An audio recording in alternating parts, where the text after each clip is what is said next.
Everyone, today I'm going to interview my mother about their way of living in the past and I'm going to compare it in the present time. So this is my mother, Joan Argrande, and I'm going to ask her some questions about their way of living in their past. So the first question is, what was the way of governing before? So, the way of governing before, sa wala pa ta niabot aning democracy nga pag pag govern sa atong nasod, nasakop ta sa tulo ka mga nasod like Spanish, Americans, and the last one is Japan. So the first one is ang mga Spanish ang nagsakop sa ato. Ni-stay sila sa ato og 333 years. So sa ilang pag-govern sa ato sa mga tao sa una sa Philippines, so na-impluwensyahan ta sa ilang culture, sa ilang language o sa ilang religion. So dako kaayo sila impact ang Spaniards, dako kaayo og impact nga naka-impluwensya sa mga katawhan sa mga tao sa Philippines, like sa ilang culture na mga culture nila nga atong nakuha. Then ang ikaduha is ilang language.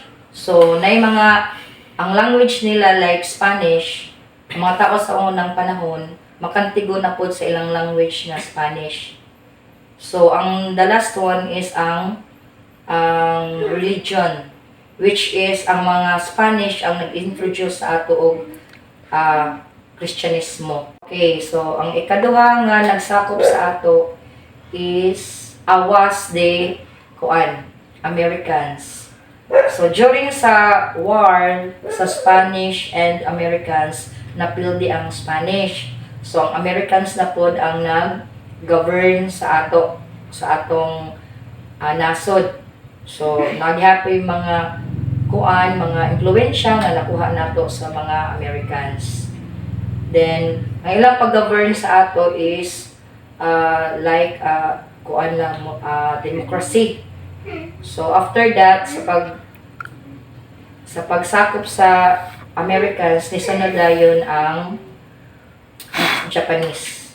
So naghapoy mga impluwensya nga nakuha nato sa Japanese.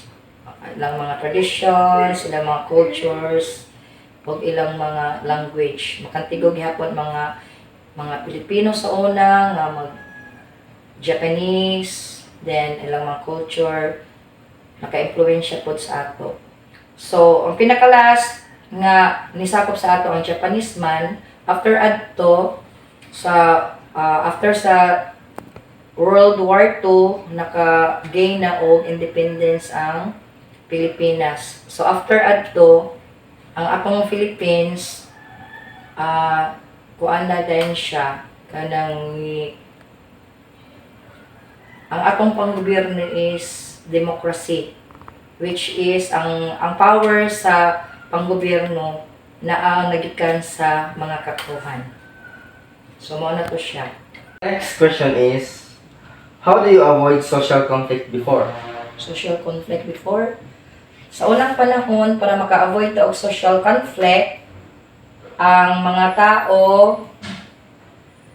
naagi na sila dakong respeto labi na sa mga elder, sa like mga grandparents and parents.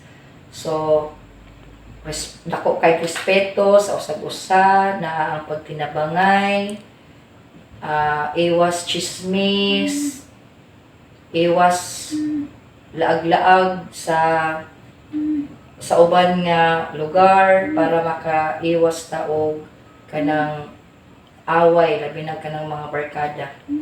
So muna siya ang mga tao sa una number one gina ang respect. Dako kayo respect ang mga tao para iwas conflict. Next question is, do you believe that human evolutions are categorized from being ape-like to Homo sapiens sapiens? Okay. Based on scientific study, nagtuot ang mga tao nga ang gikan ta sa apes. Pero ako dili ko ana mo tuo nga gikan ta sa apes.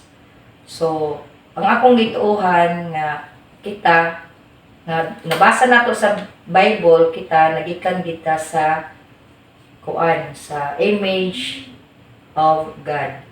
So, wala na sa akong una-una nga nagikan ta sa apes. Nagikan kita sa image of God. Next question. What was the most significant change you observed in this present time? And what do you think its impact to the young? So, ang akong na-observe karon most significant change na nakita nako sa unang panahon o sa karon. So, sa unang panahon, ang mga youngs, imugid silang makitaan nga dako kay silang respeto sa ilang mga elder, like sa ilang parents, ilang grandparents, o sa ilang isig katao. Then, makontento ra gid sila nga naara sila sa ilang balay, nga mutabang sila sa ilang mga parents, sa ilang panginabuhi, sa pagtrabaho sa panimalay, nya kuan kanang dili kay sila ingon nga mahilig magbarkada, naara gid sila mag-concentrate sa ilang pag-eskwela, muuli og sayo, kay naa sila curfew sa ilang mga ginikanan.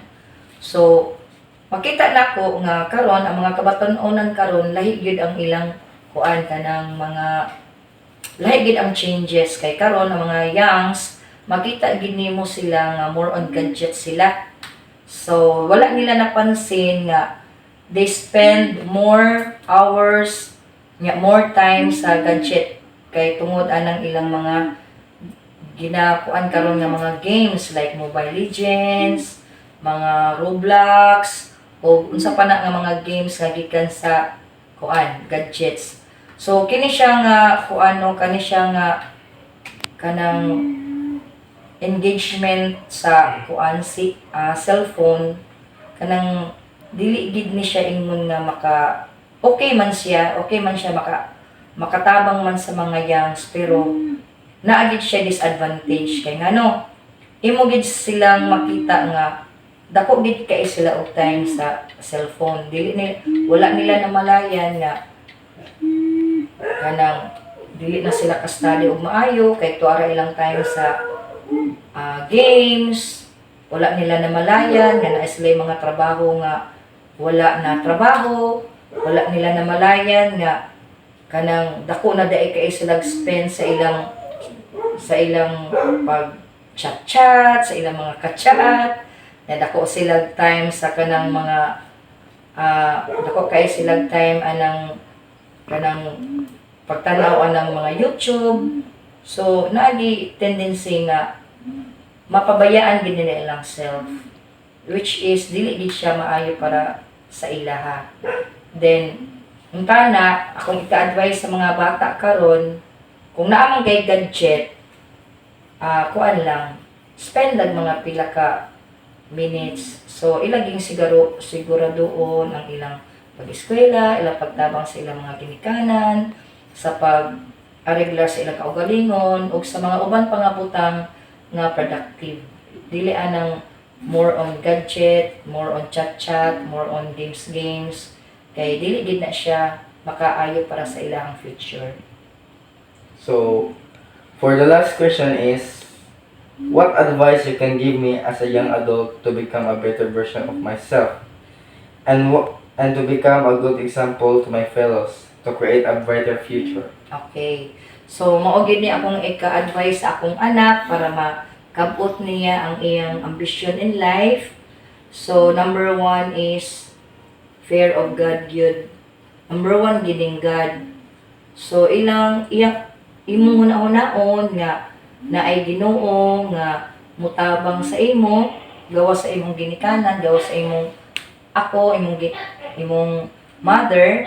So imo ging manalangin gid ka, magampo gid ka sa Ginoo sa tanan nga pamaagi, tagaan kag wisdom, tagaan ka og knowledge nga kana makahuna-huna ka og kanang mga good things, makabuhat kag mga good things, be contented kung saray naa, kung naamang galing mga trial sa kinabuhi, kanang trial sa kinabuhi mo na makapalig-on sa imuha nga mahimo kang better person.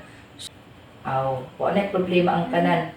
At least makakuan na ka kanang makahimo na kag imuha nga kuan kanang maka build na kag imong kanang maayo nga kuan, ayo nga future nimo puhon kag kuan kag maayo nga trabaho, then after ana makabuild kag imong kaugalingon nga pamilya. So para imo ra gyapon na tanan-tanan ng imong gihaguan. So mao na siya tanan. So, that's all. So, salamat na sa mong yatag na time sa akong interview sa Kimuha. So, that's all. So, based sa mga answers gaya na sa mga questions, lahi lagi ang mga young ones sa una ug karon. Like, unlike before, ang mga young ones sa una kay exposed gid sila sa physical activities like magdula-dula sila og mga physical games like magdakop-dakopan, patintero, nya other physical activities nya kuan pud sila makig-socialize, makamake sila daghang friends tungod kay mag-socialize sila sa other mga bata pud. Unya mga bata pud sa una is polite and respectful, like magdahod sila sa mga elders nila, mangingon sila mayong gabi, mayong buntag, or sila mga teachers mag-greet sila, niya mag-bless po sila mga elders. So unlike sa present time karon ng mga bata, kuan na sila, sige na sila pundo silang kwarto kay tungod na also lagi ang mga gadgets, sige na sila dulag online games, which means dili na kay sila maka socialize sa mga lain mga bata. Unya gamay na lang sa mga batanon karon ang mga polite o respectful, like, so big difference yun siya sa una ug sa karon. So maora to.